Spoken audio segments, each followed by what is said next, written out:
Churches are not exempt.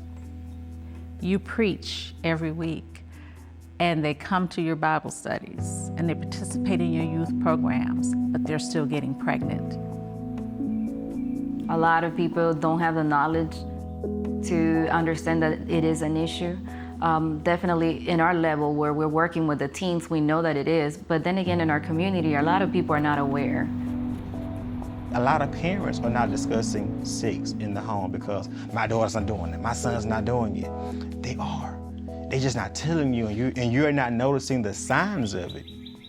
Look around your own church and see how many children are there that belong to teenage moms, and how many teens were in your youth group that are no longer there because they've had children and don't feel that they can come back.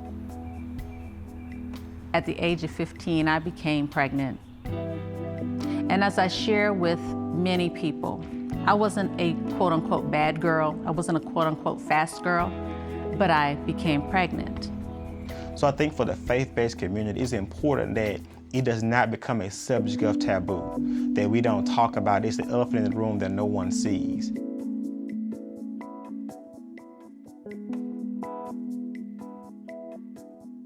Education can break the cycle of teen pregnancy because a lot of parents are not educating their children about sex.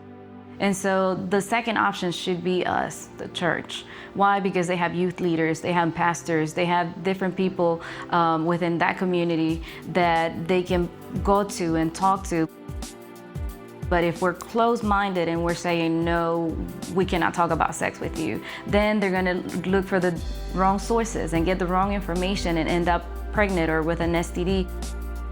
Peers are the biggest factor when it comes to a young person choosing whether to have sex because of peer pressure. And then once again, the bandwagon thing, if my friend's doing it and they haven't gotten any type of disease, nor have they gotten pregnant, then I'll be able to do it and it won't happen to me either. As of now, whether you tell them prevention or not, the decision is in their hands, but if they don't have the education, they will make the wrong decisions.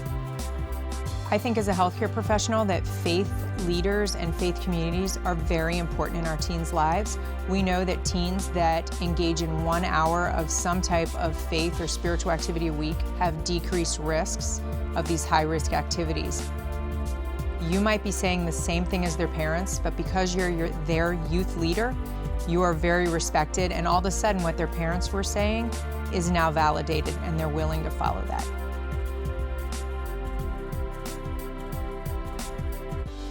Many times we really talk theology, but we don't talk about life and life situations in a way that young people can grasp it.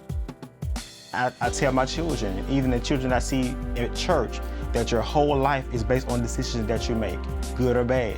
There's a consequence for every decision. And I think if children have a good understanding of the decision that they make and the possible outcomes of it, they'll make better decisions. We wanted to use what works, what has been proven to work. You need a faith collaborative. You need everyone from synagogues, mosques, from the Catholic Church to Baptist, Lutheran. You need them all at the table to say, this is important to our community. And once you had certain leaders and certain segments of different faith collaborative step forward and say, I'm working on this, then quickly something happened. Other church pastors, other church leaders said, I want a part of that. They didn't want to be left behind. Like on Bible study days, we've held sessions that talk about what's going on with the teens today. And if the topic sex comes up, then they always provide information, always. So churches and youth leaders can play a supportive role. Everyone can do something to prevent teen pregnancy. And for faith leaders, it may be about strengthening those intergenerational bonds. Some faith communities have sex education programs for adults and for teens. And so we had a parent group and a youth group going on at the same time. And so at the end, they were combined, and I think it was very successful because the parents were actually getting to know how to talk to the kids, something that they were not used to doing before. We want them to live a healthy, wholesome, and happy life. By giving them the tools that they need, it just definitely ties into our faith. I think it's important that we address the issues spiritually, from a biblical standpoint, and then we bring in outside sources that can address it from a different angle.